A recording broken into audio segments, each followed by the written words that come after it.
Shri Vedanta academy Indore के online platform में आपका स्वागत है। ये लेक्चर करंट का है और इस लेक्चर में समझेंगे कि अर्थशास्त्र का नोबेल प्राइज 2023 किसको मिला है। और ये लेक्चर आपके लिए इसलिए भी महत्वपूर्ण है क्योंकि आपका प्री हो या मेंस हो, प्री के लिए फैक्ट मिलेंगे और मेंस के लिए अगर क्वेश्चन आता है, महिला संबंधी निबंध आता है आपको, ठीक है, या महिलाओं संबंधी कोई क्वेश्चन आता है कि महिलाओं की भागीदारी श्रम क्षेत्र में क्यों घट रही है, क्यों बढ़ रही है, ठीक है, विकसित देशों में क्यों बढ़ रही है, अविकसित देशों में क्यों घट रही है, ये सारे के क्वेश्चन के जो आंसर के जो फैक्ट होंगे इस लेक्चर में आपको पूरे मिल जाएंगे। तो प्लीज पूरा लेक्चर वॉच कीजिए। इसमें समझेंगे कि चर्चा में क्यों है, ठीक है, अर्थशास्त्र का नोबेल प्राइज क्या है, किस उपलब्धि के लिए यह प्राइज दिया गया है, ठीक है, यू शेप थ्योरी क्या होती है, कारण इसका क्या है, यानी कि महिलाओं की भागीदारी श्रम क्षेत्र में क्यों घट रही है, क्यों बढ़ रही है, उसके कारण क्या होते हैं, ये समझेंगे। साथ में समझेंगे कि जो महिलाओं का वेतन जो होता है और पुरुष का जो वेतन होता है उसमें अंतर क्यों होता है, ये भी समझेंगे। और साथ ही साथ पीटी फैक्ट में जो संभावित प्रश्न होंगे वो भी इसमें इंक्लूड किया गया है। ये जो इमेज देख रहे हैं ये इमेज है अल्फ्रेड नोबेल की, ठीक है। अल्फ्रेड नोबेल ने 1867 में डायनामाइट का आविष्कार किया था, ठीक है। और ये जो कहानी है कि नोबेल प्राइज क्यों शुरू हुआ, ये कहानी बता चुका हूं आपको किसमें, चिकित्सा के नोबेल प्राइज में समझा चुका हूं कहानी शुरू कहां से हुई थी, ठीक है। इसके बाद साल आता है 1968। ये जो साल होता है ये साल होता है किसका, स्वीडन बैंक का 300वां वर्षगांठ होता है।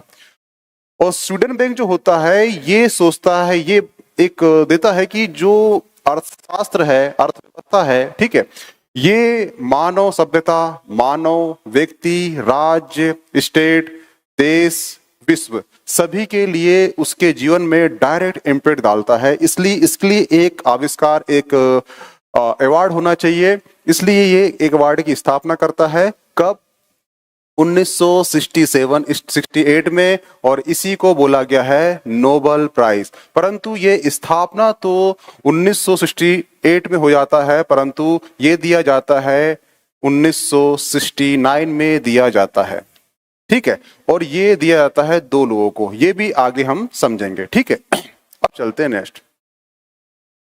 यानी कि जो नोबेल प्राइज थे, जो नोबेल थे, अल्फ्रेड नोबेल जो थे, इन्होंने, इनकी मृत्यु हुई थी 10 दिसंबर 1896 में, ठीक है। इसी तारीख को प्रतिवर्ष नोबेल प्राइज दिया जाता है और ये प्राइज का जो नॉमिनेशन है वो अक्टूबर में शुरू हो जाता है, अक्टूबर के पहले वीक में शुरू हो जाता है, ठीक है। और जब नोबेल, जो अल्फ्रेड नोबेल थे, अपनी वसीयत में 5 क्षेत्रों में नोबेल प्राइज की घोषणा की थी, ठीक है। वो 5 क्षेत्र कौन सा है, एक है फिजिक्स, एक है रसायन, एक है चिकित्सा, एक है शांति, एक है साहित्य, ठीक है। परंतु जो छठवां जो नोबेल प्राइज था वो अर्थशास्त्र का शुरू हुआ था कब, 1968 में, 300 वर्षगांठ थी स्वीडन बैंक की। कब मिला था, 1969 में मिला था। और एक किसको मिला था, ये 2 लोग को मिला था, ये भी आगे हम समझेंगे। हुआ क्लियर? ये कहानी थी अर्थशास्त्र के नोबेल प्राइज शुरू होने की। आप जो इमेज देख रहे हो ये इमेज है क्लाउडिया गोल्डिन की, ठीक है। इनको वर्तमान में 2023 में अर्थशास्त्र का नोबेल प्राइज के लिए नाम घोषित किया गया है, ठीक है, जिसे 10 दिसंबर को नोबेल प्राइज मिलेगा, ठीक है। ये महिला है और इन्होंने किस काम के लिए दिया गया है, एक्चुअली जो महिला है यूएसए की है और ये जो है अर्थशास्त्र के इतिहासकार है। और इन्होंने ये बतलाया है कि किस प्रकार जो महिलाओं की भागीदारी है वो श्रम बाजार में किस प्रकार कम होती है, किस प्रकार बढ़ती है। इसीलिए 2023 में नोबेल प्राइज मिला है। एक चीज याद रखना कि जो नोबेल प्राइज मिलता है इसके पीछे कहानी ये है कि जो विषय में जिसने खोज किया है वो विषय में एक नया आयाम प्रस्तुत करता है। अगर कोई व्यक्ति से ये है, ठीक है, क्लॉडिया है, इन्होंने एक विषय पकड़ा, उस विषय में एक नया आयाम प्रस्तुत कर दिया, उस नया आयाम प्रस्तुत करने के कारण ही इनको नोबेल प्राइज दिया जाता है। ये चीज ध्यान रखना, ठीक है। और ये जो गोल्डीन है, इनको पुरस्कार मिला है, सम्मानित किया गया है, ये तीसरी महिला है। यानी अब तक 1901 से लेकर 2023 तक जितने भी अर्थशास्त्र के नोबेल प्राइज मिले हैं, उनमें ये तीसरी महिला ही है जिसे नोबेल प्राइज मिला है। ठीक है, 2009 में पहली महिला को मिला था, उनका नाम था एलिनोर ऑस्ट्रोम। एलिनोर ऑस्ट्रोम ये महिला थी जिसे पहली बार अर्थशास्त्र का नोबेल प्राइज मिला था। ठीक है, दूसरी महिला थी 2019 में एस्थर डुफ्लो। एस्थर डुफ्लो जो है ये अभिजीत बनर्जी की वाइफ है, और अभिजीत बनर्जी और एस्थर डुफ्लो को साथ में 2019 में अर्थशास्त्र का नोबेल पुरस्कार मिला था। ठीक है, ये पति पत्नी भी है। ये फैक्ट याद रखना, क्योंकि अर्थशास्त्र का नोबेल प्राइज शुरू हुआ है कब? 1968 को मिला है, 60 को शुरू हुआ है। ठीक है, ये बाद में शुरू हुआ है, और ये जो है ये पहली महिला है, वो वर्तमान में किसको मिला है? महिला को ही मिला है। तो ये क्वेश्चन उठ सकता है कि पहली महिला ऐसी कौन सी है जिसे अर्थशास्त्र का नोबेल पुरस्कार मिला था? Elinor Ostrom. ये वेरी इंपॉर्टेंट हो जाता है वर्तमान के लिए, क्योंकि 2023 में भी जिसको मिला वो भी एक महिला है, इसलिए। हुआ क्लियर? अब चलते हैं आगे। इसे आधिकारिक तौर पर अल्फ्रेड नोबेल की स्मृति में अर्थशास्त्र में स्वेरिक्स रिक्सबैंक पुरस्कार भी कहा जाता है। कभी आपको क्वेश्चन आ गया कि 2023 का स्वेरिक्स रिक्सबैंक पुरस्कार किसे दिया गया है, तो वो भी कौन है? अपना क्लाउडिया गोल्डिन है।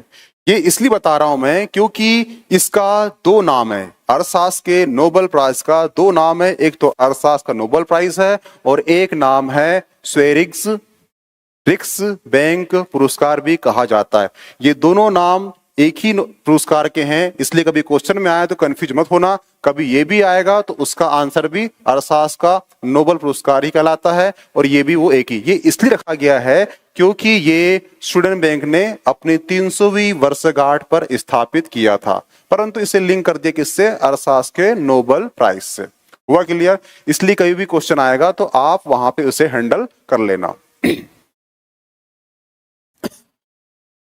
क्लाउडिया गोल्ड, इनने ऐसा क्या किया है कि 2023 में इन्हें अर्थशास्त्र का नोबेल प्राइज दिया गया है? ठीक है, श्रम बाजार में महिला और पुरुष की असमानता बताया है कि श्रम बाजार में महिला और पुरुष की असमानता क्यों है, और ये जो असमानता बताया है इसके लिए इन्होंने 200 वर्षों तक का जो आंकड़े हैं उसका विश्लेषण किया है।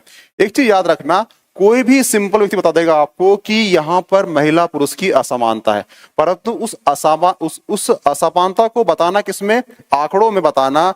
और वो आंकड़े इसलिए महत्वपूर्ण हो जाते हैं क्योंकि उस असमानता को दूर करने के लिए वो आंकड़े महत्वपूर्ण भूमिका निभाते हैं, इसीलिए ये इंपॉर्टेंट है 200 वर्ष तक का। ठीक है, और ये कौन है? ये यूएसए की अर्थशास्त्र की इतिहासकार भी। ठीक है, श्रम बाजार में महिलाओं की भागीदारी कम होने के कारण ये बताया गया है। ठीक है, और एक चीज ने जो क्लाउडिया गोल्डिन है, इन्होंने कहा था जो विकसित देश हैं उस पे 100 साल का उनने काम किया। 100 साल में बताया कि जो वहां की महिला है, विकसित देशों की महिला, वहां पर उनकी विकसित देशों में जो श्रम की भागीदारी है वो 3% बढ़ी है। विकसित देशों में क्लाउडिया गोल्डिन कहती है कि विकसित देशों में पिछले 100 सालों में जो महिलाओं की श्रम भागीदारी है ये 3% बढ़ी है। पर 3% बढ़ने के कारण ये नहीं है कि उन महिलाओं को श्रम के लिए अवसर दिया है, ये ऐसा बिल्कुल भी नहीं है। ये भी कहती है, वो ये कहती है कि जो अर्थव्यवस्था है, जो अर्थशास्त्र है, जो अर्थव्यवस्था है, उसमें उसका संरचनात्मक और उसका स्ट्रक्चर में कुछ बदलाव हुआ है। इस बदलाव होने के कारण ही महिलाओं की भागीदारी बढ़ गई है। हुआ क्लियर? यानी अगर संरचनात्मक में, जो अर्थव्यवस्था की संरचना में जो बदलाव नहीं होता तो इनकी जो परसेंट है 3 गुना भी नहीं होती। हुआ क्लियर? अर्थव्यवस्था में जो स्ट्रक्चर में बदलाव होने के कारण महिलाओं की भागीदारी में वृद्धि हुई है, ना कि अवसर प्रदान करने में। ये इन्होंने समझाया है। ठीक है, हुआ क्लियर? ये जो फैक्ट है आपको सारे मेंस में काम आएंगे। जब भी कोई मेंस में क्वेश्चन आता है महिला संबंधी, वहां आप इससे यूज कर, यू शेप थ्योरी दिया है। ठीक है, यू शेप थ्योरी क्या होती है वो समझ जाइए। एक ग्राफ है ये,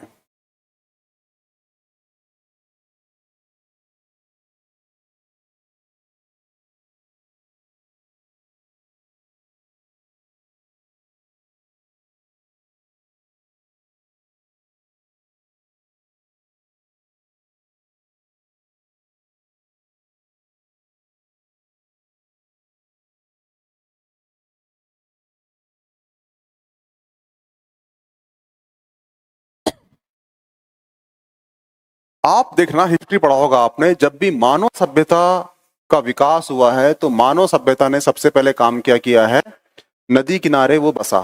नदी किनारे इसलिए बसा क्योंकि वहां पे कृषि कर सके, तो कृषि अर्थव्यवस्था का जन्म हुआ।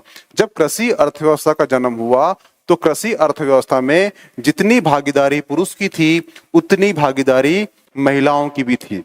यानी कि कृषि अर्थव्यवस्था में जितना काम पुरुष करता है उतना काम महिला भी करती है, यानी कि यहाँ पे श्रम भागीदारी अच्छी खासी थी, किसकी, महिला की। हुआ क्लियर? परंतु जैसे जैसे ही कृषि का विकास हुआ, फिर अर्थव्यवस्था का विकास हुआ, उसके बाद एक अर्थव्यवस्था पैदा हुई, कौन सी, उद्योग अर्थव्यवस्था पैदा हो गई। यानी कि जो कृषि अर्थव्यवस्था है उससे हम कहाँ आ गए, उद्योग अर्थव्यवस्था में आ गए। जब हम उद्योग अर्थव्यवस्था में आ गए तो यहाँ पे जो महिलाओं की श्रम भागीदारी है वो बहुत ज्यादा कम हो गई। और कम होने का कारण क्या है, उसका एक कारण तो यह है कि जो उद्योग है उनके रहवास क्षेत्र से दूर लगते थे। एक कारण तो ये हो गया। दूसरा कारण ये हो गया कि जो उद्योग होते हैं इसमें भारी काम होता है, और भारी काम जो है पुरुष की अपेक्षा महिला नहीं कर पाती, इसलिए यहाँ पे श्रम भागीदारी कम हो गई, किसकी, महिलाओं की। ये कौन बोलता है, ये क्लाउडी जो वर्तमान में भी गोल्डन है, जो पुरस्कार मिला है अरसास का, वो ऐसा कहते हैं। ठीक है, इसके बाद क्या होता है, जो उद्योग अर्थव्यवस्था से हम कूच करते हैं कहां पर, सेवा अर्थव्यवस्था में। तो ये उद्योग अर्थव्यवस्था से जब हम सेवा क्षेत्र में कूच करते हैं तो यहाँ पे महिलाओं की स्थिति, महिलाओं की जो श्रम भागीदारी वो बढ़ जाती है।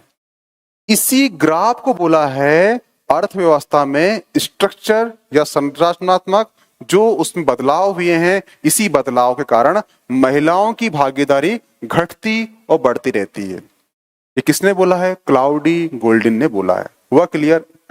ये आपको यू थ्योरी समझ में आ गया होगा।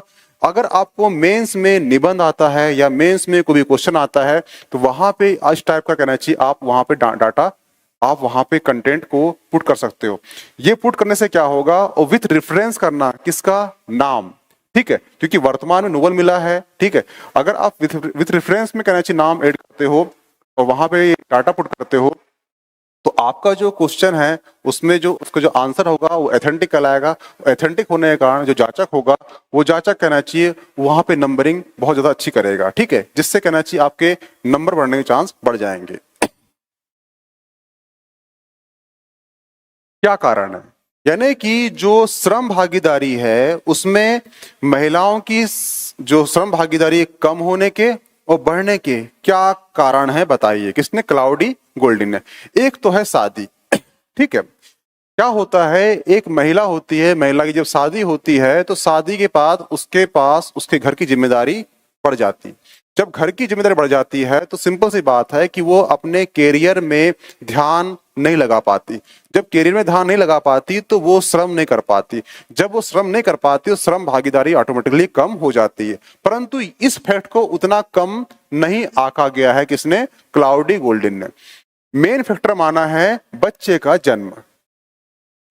क्लाउडी गोल्डन कहती है कि जब बच्चों का जन्म होता है तो महिला पूरी तरह अपना जो ध्यान है वो बच्चों के जीवन में लगा देती है और अपना कैरियर नहीं बनाती। जब अपना कैरियर में ध्यान नहीं देती तो सिंपल सी बात है कि उसका श्रम भागीदारी ऑटोमेटिकली कितनी कम होती रहती है।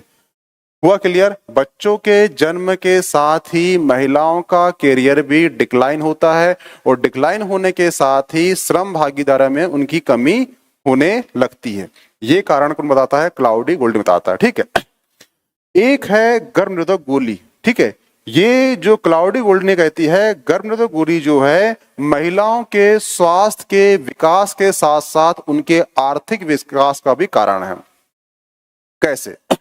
जैसे कि ये दो महिला है, एक ये महिला है और ये एक महिला है। ठीक है, इन दोनों की शादी हुई और दोनों जॉब करती है, ये भी जॉब करती है, ये भी जॉब करती है। ठीक है, इनकी शादी हुई, परंतु इन्होंने क्या करा? बच्चे को जन्म नहीं दिया। किसके लिए? किसके कारण? गर्भ निरोधक गोली का यूज करके बच्चों को जन्म दिया। अपना पूरा ध्यान कहाँ लगाया? कैरियर में लगा दिया। जब कैरियर में लगाया तो इनने जॉब किया। जब जॉब किया तो इनकी सम भागीदारी बढ़ी। जब सम भागीदारी बढ़ी तो ऑटोमेटिकली पर्सन भी बढ़ा। यानी कि इस वुमेन ने गर्भ निरोधक गोली के यूज करके बच्चे ना करने के लिए स्पेस पा लिया, उस स्पेस में अपना कैरियर बनाया। उस कैरियर के कारण कहना चाहिए आगे चलकर सम भागीदारी उसकी बढ़ी। ठीक है, और आगे चल के इसका पर्सन भी बढ़ गया। हुआ क्लियर? परंतु ये एक महिला थी, इन्होंने इस गोली का यूज नहीं किया और जब बच्चा हुआ तो उनने पूरा ध्यान अपने बच्चों में लगा दिया और कैरियर इनका यहीं पर ब्लॉक हो गया। जब कैरियर ब्लॉक हो गया तो ये श्रम भागीदारी में बाहर हो गई। जब बाहर हुई तो सिंपल सी बात है कि श्रम भागीदारी क्षेत्र में महिलाओं की संख्या कम हो गई। हुआ क्लियर? यानी कि अगर चिकित्सा के क्षेत्र में विकास होता है तो महिलाओं की आर्थिक और स्वास्थ्य दोनों क्षेत्रों में भी विकास होता है। वेतन में अंतर क्यों होता है इसे समझ जाइए एक ग्राफ से।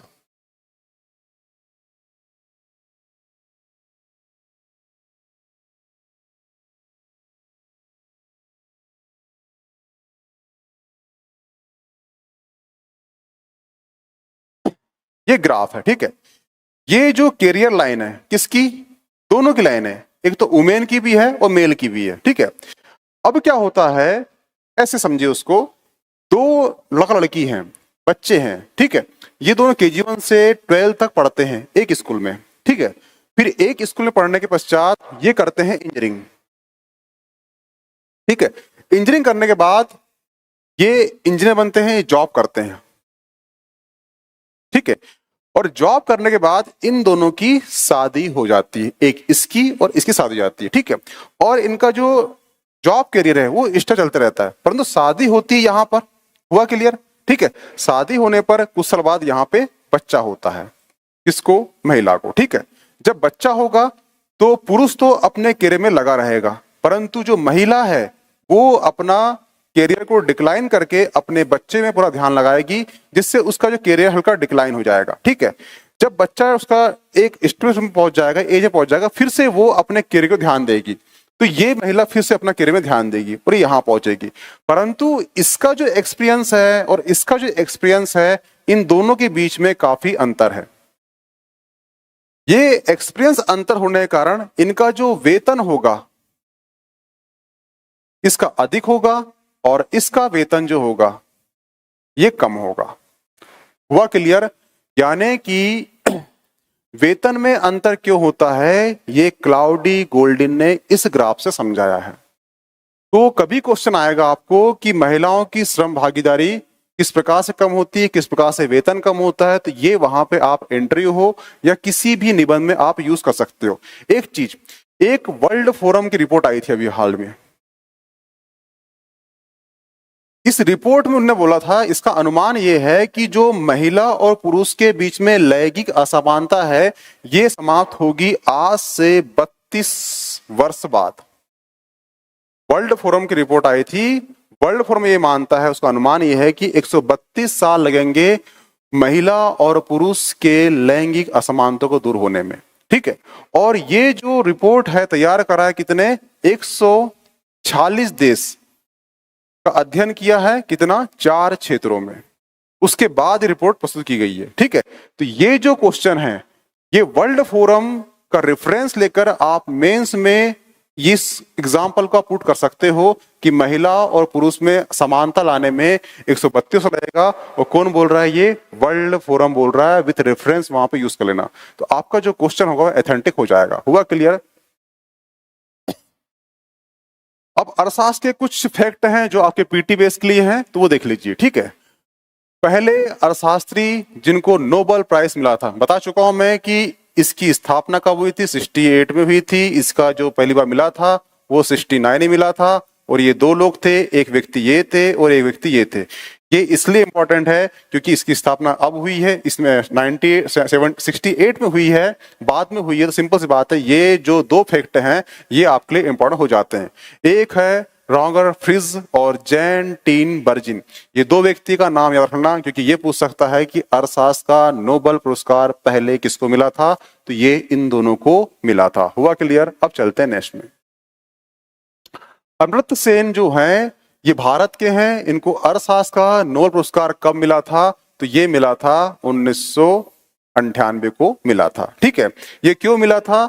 कल्याणकारी अर्थव्यवस्था और प्लस गरीबी मापन की नई पद्धति दी थी, और उस मापन पद्धति के अकॉर्डिंग ही गरीबी को दूर कैसे करना है इसका भी उन्हें तरीका बताया था। इसीलिए अमर्त्य सेन को 1998 नोबेल प्राइज मिला था। एक क्वेश्चन आता है पॉलिटी में कि लोक कल्याण के राज्य की स्थापना किस आर्टिकल में दी गई है? तो वो आर्टिकल है कौन सा? 38। ये भी आप याद रखना। ठीक है, एक चीज रखना है, जो मौलिक अधिकार है वो वाद योग है सुप्रीम कोर्ट हाई कोर्ट में, और जो नीति निषेध तत्व हैं ये अवाद योग हैं। क्योंकि नीति निषेध तत्व जो हैं ये संसाधन के अकॉर्डिंग आपको सेवा प्रदान करते हैं, और जो मौलिक अधिकार है आपका नैतिक अधिकार है, आपके जन्म के साथ अधिकार है, इसलिए ये वाद योग है और ये अवाद योग है। ये दोनों जो है ये क्वेश्चन एमपीपीएससी में पूछ चुका है। हुआ क्लियर? क्वेश्चन आएगा वाद योग क्या है? तो ये मौलिक अधिकार है। अवाद योग क्या है? तो नीति निषेधक तत्व है। हुआ क्लियर? कश्मीर की पहली हिंदू शासिका। ठीक है, ये फैक्ट इसलिए ला रहा हूं कि इसमें बात चल रही महिलाओं की, तो ये क्वेश्चन यहां से उठ सकता है कि कश्मीर की पहली हिंदू शासिका कौन है? तो वो उसका नाम है रानी दिद्दा। रानी दिद्दा का उल्लेख कहां मिलता है? तो ये मिलता है राजतरंगिणी में। राजतरंगिणी किसकी बुक है? तो वो है कल्हण की। राजतरंगिणी का मतलब क्या होता है? राजाओं की नदी। इसका भावार्थ ये होता है कि राजाओं का इतिहास किस प्रकार से बहता है, इसका भावार्थ होता है। ये किसकी बुक है? कल्हण की बुक है। कश्मीर में याद रखना कि एक श्रीनगर है, और श्रीनगर की स्थापना किसने किया था? अशोक ने किया था। ठीक है, यहां पे श्रीनगर है, यहां पे ही अशोक ने श्रीनगर की स्थापना किया था, और वहां पे बुद्ध धर्म का प्रचार किया था। और यहां से बुद्ध धर्म जो है मध्य एशिया गया, मध्य एशिया से चीन गया, और चीन से ही तिब्बत आया। यानी कि अशोक श्रीनगर का स्थापना नहीं करता तो बुद्ध धर्म जो है इतना विस्तृत नहीं होता उत्तर भारत के ऊपर साइड। हुआ क्लियर?